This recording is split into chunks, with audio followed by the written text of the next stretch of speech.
All right, well, let's turn to Ecclesiastes. We'll be going to chapter 4 tonight, Ecclesiastes. And we dealt with chapter number 3, and we looked at verse number 11 in particular. That's an important verse in Ecclesiastes. Ecclesiastes 3:11. It says, "He," meaning God, "hath made everything beautiful in his time. Also he hath set the world in their heart, so that no man can find out the work that God maketh from the beginning to the end." And we noted this verse here is an important verse in the book of Ecclesiastes. He hath set the world in their heart. Schofield has a note here that says this means ages. It means eternity. In other words, in each of our hearts, and every person in the world, we know innately that this is not all there is. There's more to life than what's under the sun that's on this planet. And we were talking about that Sunday night. We talk about the general revelation of God. Maybe some of you can remember what those are, but God speaks to people through nature. God speaks to people through conscience that he gives to each one of us. And he also speaks to people through providence, how he runs this world. People know that there's a God, and people know that there's more than simply this life to live for. Okay, well, we looked at this passage here last time, and we noted that there's some problems. And as people see these problems in the world, they begin to wonder, is there a God who is in control of everything? And we noted in chapter 3, verses 16 and 17, the problem of injustice. Why is there injustice if there's a just God in control of things? And we noted that God is a just God and that he may not punish sin in this life, but definitely in the judgment he will. And many times because of sin, it comes with its own judgments, and he does deal out justice in this life. In chapter 3, verses 18 through 22, what about death? Death is something that comes to everybody. If there's a good God, why do we have to die? And then we noted that the spirit of the animals, when they die, goes to the ground, but the spirit of man goeth upward. And so we were not made, for less than eternity. And we're going to spend somewhere forever. And so we know that. And so death even is another thing. Oppression. Why is it in chapter 4, verses 1 through 3, that there's oppression on this earth? And that it seems like the kings that God has set up, are corrupt in many cases. And corrupt people are the ones that get ahead, and the just, like those pro-life protesters I was talking about, they're put in prison. These who ought to be heroes, while multimillionaire businessmen get special cuts when it comes to justice and things on all sides of the political spectrum. You give money to a candidate, and then guess what? You get favors and all this sort of stuff. There's oppression in this world. But you know what? Once again, we understand that this world is a sinful world. Man chose self and Satan over God in the Garden of Eden, and we've continued to do so. And so we're going to live in a messed up world. And so one day Christ will come and he'll set up his perfect kingdom. But until then, there's going to be oppression in this world. All right, so now we get to the fourth problem, which we have not gotten to yet, in chapter 4, verses 4 through 6, and that is the problem of envy. The problem of envy. Verse number 4. He says, "Again, I considered all travail and every right work, that for this a man is envied of his neighbor. This is also vanity and vexation of spirit." Envy. When someone works hard in their life, they're very diligent, and they work hard, then what usually happens? Usually, especially in America, that leads to prosperity and wealth. And this is not a bad thing. This is a good and praiseworthy pursuit. You work hard, then you enjoy the fruit of your labor. That is a good thing. And yet, often, when someone works hard and when someone succeeds, What do people think? Oh, they must have been crooked to get wealthy like that. Or, oh, that was unfair. They shouldn't have got that. And that should have been me instead of them, and all of that. And so when people are successful in life and work hard, people envy them. And sometimes they look down on them. I remember over in Pikeville, there was a girl, and she was smart enough to go in the honors class. And but she wasn't going in the honors class. And I asked her daddy about it. That's a class for the kids that are smarter than the average. And the dad said, well, I just don't want my daughter becoming like those people. And I was like, whoa, I don't know whatever happened to this girl, but, this is, so you work in life. Let's say you're a workaholic. You pour yourself into your life and you do well for yourself. And then what happens? People envy you. And people think bad things about you. So you go to the other extreme. You decide to drop out. Chapter 4, verse 5. So the fool foldeth his hands together and eateth his own flesh. So someone might be tempted to go to the other extreme and just avoid working altogether. But when you do that, we see here in verse number 5, you're eating your own flesh. What do they say? They say when people retire, if you don't find something else to do that's profitable, what often happens to you? You begin to die because you don't go to work every day. You just you sit around and get lazy, and your body just starts to shut down. So we see here, this is not the answer either. Laziness or idleness. What does that do? That leads to death. And so what is the balance here? You're workaholic, people envy you. You're lazy, you're idle, and you start to die because of inactivity. Well, verse number 6, Solomon gives the answer to this question. Better is an handful with quietness than both the hands full with travail and vexation of spirit. Working hard in and of itself does not lead to fulfillment. Therefore, what Solomon is saying here, this is kind of a theme to the book of Ecclesiastes. It is good to relax a bit and be satisfied with a little rather than to be consumed with the drive to get more. And as Solomon has already said, what's going to happen to everything you get and you build up anyway? What's going to happen to it? It's all going to be left behind. And what Solomon was saying is to some ungrateful child who's going to waste it, which is exactly what happened to Solomon with his son Rehoboam. And so envy, the problem of envy. Don't be a workaholic and give your life to working all the time. Don't be a lazy bum. But the middle ground is work what you need to work in order to supply the needs for you and your family, and then enjoy it as God's blessing. That is the balance with envy. Any thoughts about that? Or any questions? All right, well, let's look at the next problem. The next problem is loneliness. Loneliness. Verses 7 and 8.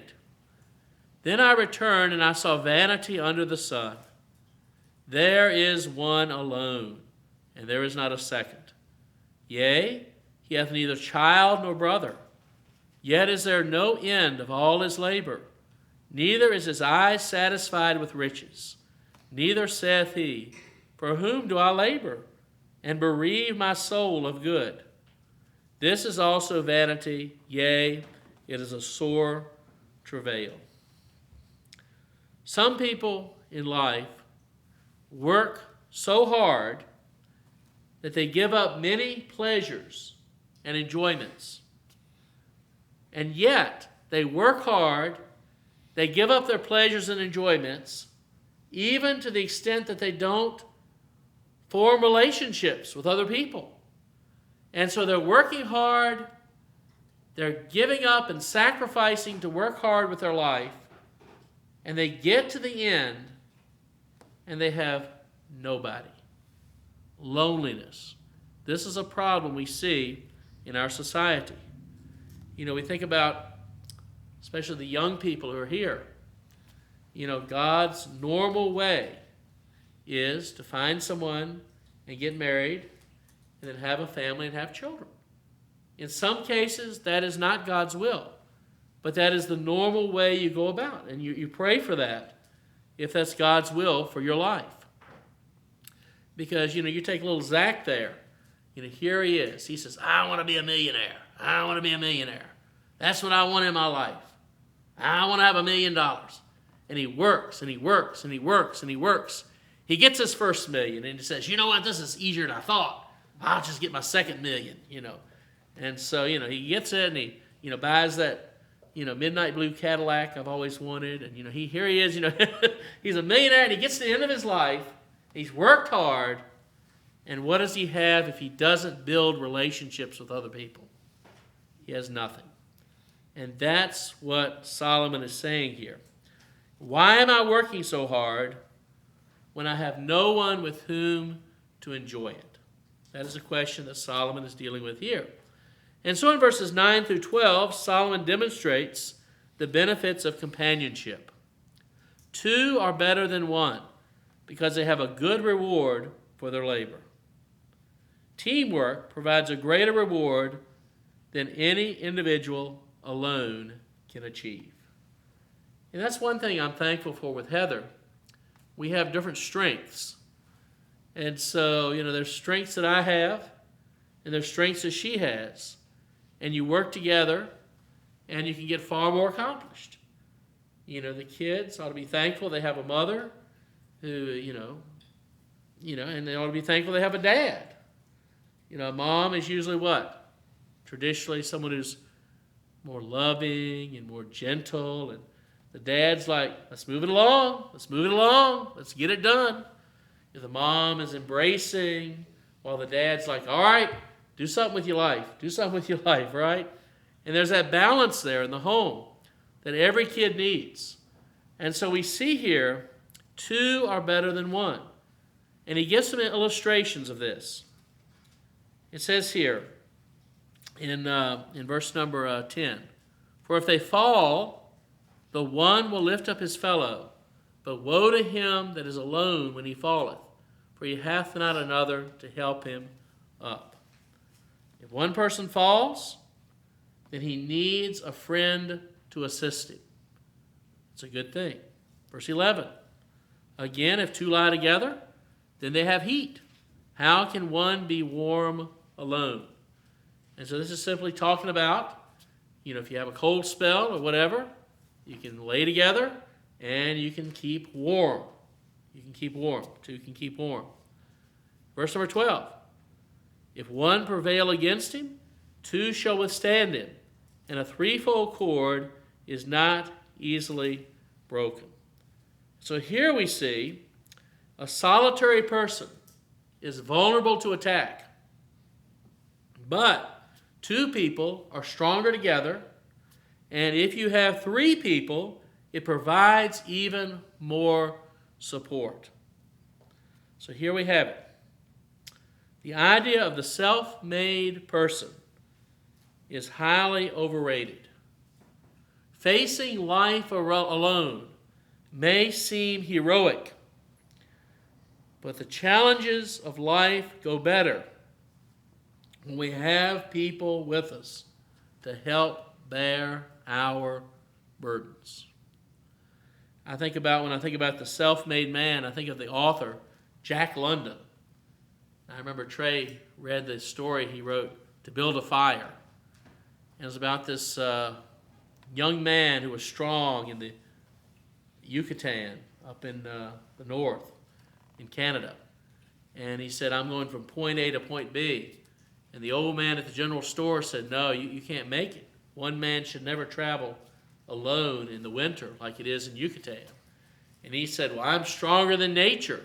So he and his dog go out there, and they try to start across.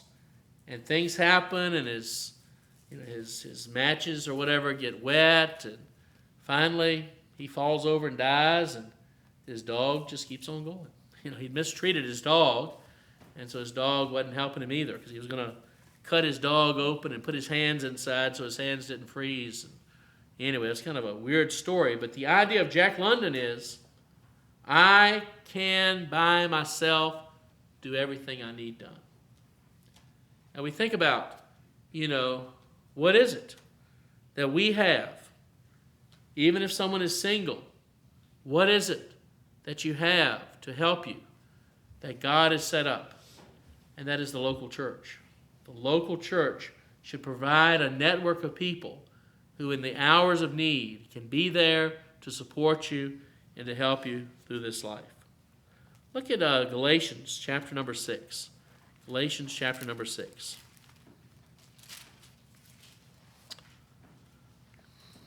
It's talking about someone being overtaken in a fault.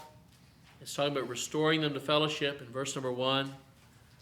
But in verse number 2 it says, bear ye one another's burdens, and so fulfill the law of Christ. Now in verse number 2, the word burden there means a heavy, crushing, unusual load in life.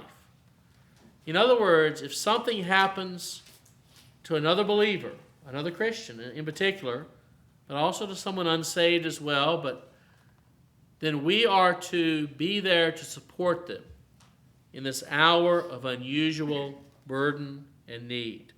It says, and thus fulfill the law of Christ. Well, what is the law of Christ? Well, Matthew chapter 7, verse number 12. The law of Christ. You know it as the golden rule. It says, therefore all things whatsoever ye would that men should do to you, do ye even so to them. For this is the law and the prophets. You can look at Luke chapter 6, verses 27 through 38. We won't look there. And you can see this kind of fleshed out. Do unto others as you would have them do unto you. But Romans chapter 15. Romans chapter 15, the first 3 verses. Says here, we then that are strong ought to bear the infirmities of the weak, and not to please ourselves. Let every one of us please his neighbor for his good to edification. For even Christ pleased not himself, but as it is written, the reproaches of them that reproached thee fell on me. So what is the law of Christ? Well, do unto others as you would have them do unto you, that golden rule. What is the example of Christ? Bearing the sins of those who put him on the cross, and that is you and me. Doing good as much as lieth in us for other people who are in need. Verse number 3 of Galatians 6 says, for if a man think himself to be something, when he is nothing, he deceiveth himself. Well, you say, well, I'm just too good to help with that. I'm too important to be bothered with that. What do we see here? Someone who thinks, I don't need anybody, and nobody needs me. Look at Hebrews chapter number 10. Hebrews chapter number 10. I believe the Apostle Paul is here in Hebrews preaching a message, and he deals with something that we need today, in our day. Hebrews 10, beginning verse number 24 and 25. And let us consider one another, speaking to the church, to provoke or to stir up unto love and to good works, not forsaking the assembling of ourselves together, as the manner of some is, but exhorting one another, and so much the more as you see the day approaching. What do we see here in Hebrews? We need one another. A threefold cord is not easily broken. What do I see ever since the pandemic? I see the sheep being scattered, and I see the sheep falling away from God. Why is that? Well, God has given us an organization, and that is the local church. And it's there so that we can be an encouragement to others, and so that others can be an encouragement to us. And that is the type of thing that Solomon is speaking of. 2 together are stronger, and 3 are even stronger than that. Well, just in case we have someone here who would throw something in my face about Galatians 6, verse number 4 says, "But let every man prove his own work, and then shall he have rejoicing in himself alone, and not in another. For every man shall bear his own burden." You say, there you have it. Every man ought to bear his own burden. That's a contradiction right there in the Bible, right? Well, these fellows and gals who've been taking Greek, if they studied this verse, would see that the word burden in verse number 2 is a different word from the word burden in verse number 5. Verse number 2 is talking about a heavy burden, an unusual burden that is not normal in our life. Whereas verse number 5 is saying, as a Christian, we do have the responsibility to take care of those everyday burdens that we have and not expect other people to take care of it for us. And that's why God says elsewhere, if a man will not work, he shall not eat.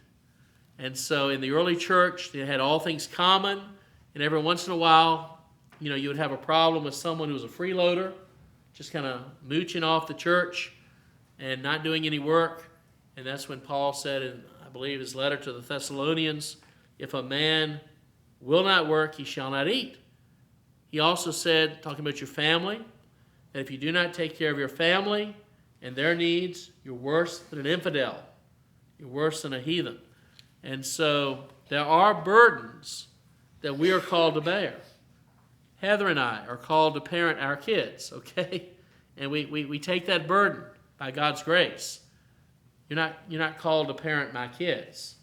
But there are other burdens, such as, if something tragic were to happen to one of these kids, and we were to be in real need of finances or in real need of some help getting some things done because there's an emergency in our lives, that sort of burden is when the church can step in and help out. You understand the difference there? And that's what we need. We need one another. All right, any comments or any questions about that? Loneliness. Ecclesiastes 4, 7 through 12. Problem of envy, problem of loneliness, and the third problem is the problem of change. Change.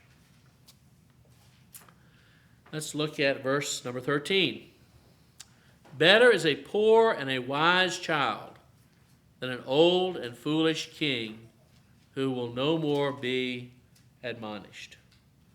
So we have two people here, two figures, extremely different from each other. A poor child who is very wise, and a foolish old king who refuses to listen to good advice, godly advice. And it's interesting. It's almost like God was giving Solomon a little foresight. Sometimes parents can see in their children what their future probably holds if they don't change. And that's exactly what happened to his son. Foolish Rehoboam lost the United Kingdom. And then another one, Jeroboam, right? Jeroboam rose up and took the northern 10 tribes away from Rehoboam. That's exactly what happened. Verse number 14 and 15. For out of prison he, meaning the poor and wise child, cometh to reign, whereas also he that is born in his kingdom becometh poor. I considered all the living which walk under the sun, with a second child that shall stand up in his stead. So here's this child, this poor, wise child, who rises up to become king. But eventually, the cycle continues. And his place is also taken away. Because guess what? He raises up a son in the kingdom, and maybe that son appreciates what his dad did to become king. But then you have a grandson, let's say for instance, doesn't appreciate the kingdom, doesn't appreciate his heritage, and guess what? He becomes foolish, and then some other poor kid who's really smart rises up to the top and takes the kingdom from that guy. It's just a cycle of change all the time. So verse number 16, here is the conclusion. There is no end of all the people, even of all that have been before them. They also that come after shall not rejoice in him. Surely this also is vanity and vexation of spirit. Change is bound to come. Change touches all of us. We should not place our hope in the fickle moment and in the uncertain allegiances of people. But instead, where should we put our hope? In God. In God. God, his control, his sovereignty is unchanging. Only God, an eternal God, can provide certainty in an ever-changing world. And the word that we use to describe God, the theological term is immutable. God doesn't change. Malachi 3:6. I am the Lord, I change not. Hebrews 13, verse 8, speaks of Jesus Christ, the same yesterday, today, and forever. Our eternal hope in the midst of change, our rock, our anchor, is our God, whom we have fellowship with and a relationship with through our Lord Jesus Christ.